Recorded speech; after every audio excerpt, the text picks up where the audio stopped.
सही है।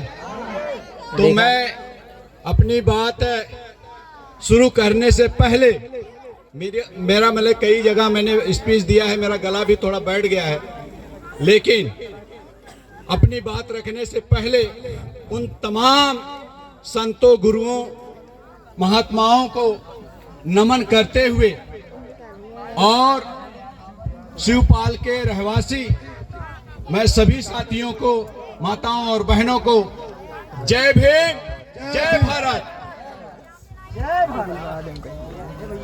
आज 135वीं जयंती के शुभ अवसर पर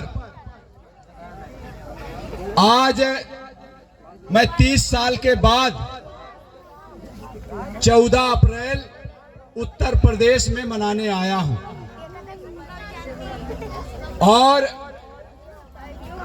ये मेरे लिए सौभाग्य की बात होगी, क्योंकि हर राज्य में मैं जा करके जयंती का मनाने का काम करता था और इन महापुरुषों की जो विचारधारा थी उस विचारधारा को फैलाने का और सामाजिक परिवर्तन का, जिन महापुरुषों ने अपनी जो घर फूका आपने चलो हमारे साथ का जो नारा दिया था, वो महापुरुषों की विचारधारा को लेकर के पूरे देश में और पूरे प्रदेश में जाने का काम मेरा रहता है। तो सभी साथियों से मेरा गुजारिश है, इन महापुरुषों ने जो त्याग बलिदान अगर दिया है तो किसके लिए दिया है वो थोड़ा सा आप लोगों के बीच में बताने की कोशिश करूंगा। अगर कुछ त्रुटियां हो जाए तो उसके लिए माफी चाहूंगा। ये महापुरुष पूरे एक साल इनकी जयंतियां मनाई जाती है, ऐसी आज तक किसी की जयंती नहीं मनाई जाती। इसका कारण है जिस देश में समता मूलक समाज की स्थापना करने के लिए,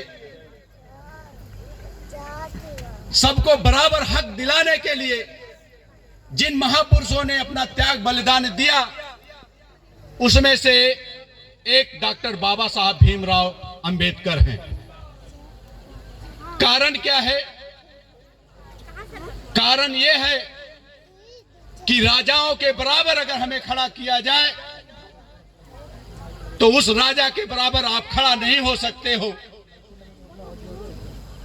कारण है कि अगर राजा के बराबर अगर उसको खड़ा किया जाए तो नहीं हो सकता है।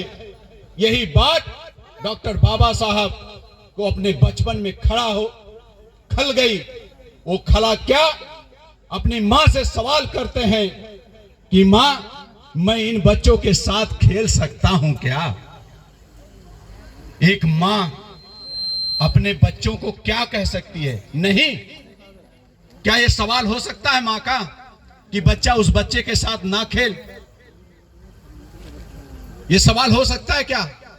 अरे हां बोलिए या ना बोलिए, नहीं हो सकता है। वो मां है, अपने बच्चों को कभी ये नहीं कहेगी इन बच्चों के साथ मत खेल। डॉक्टर बाबा साहब जब बचपन में उनके माँ बाप ने जब कहा कि इन बच्चों में एक भेद है, एक भाव है, हमारे छू लेने से ये अपवित्र हो जाते हैं और हम उसके शिकार हो जाते हैं, इसलिए बेटा इनके साथ आप खेल नहीं सकते।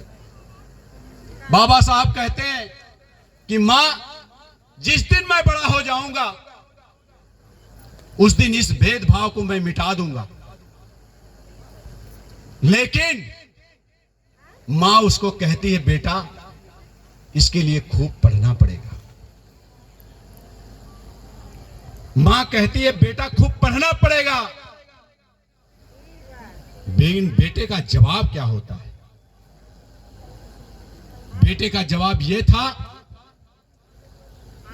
कि मां, मैं इतनी किताबें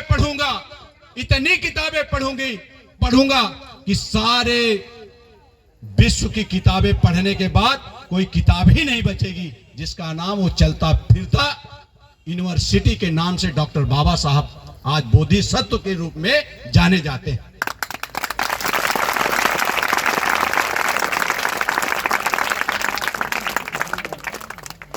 इतना बड़ा इतिहास जिन लोगों ने छुपाया,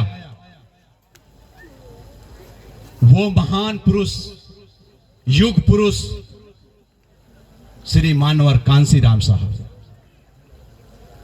आज अगर वो हमारे जीवन में नहीं आते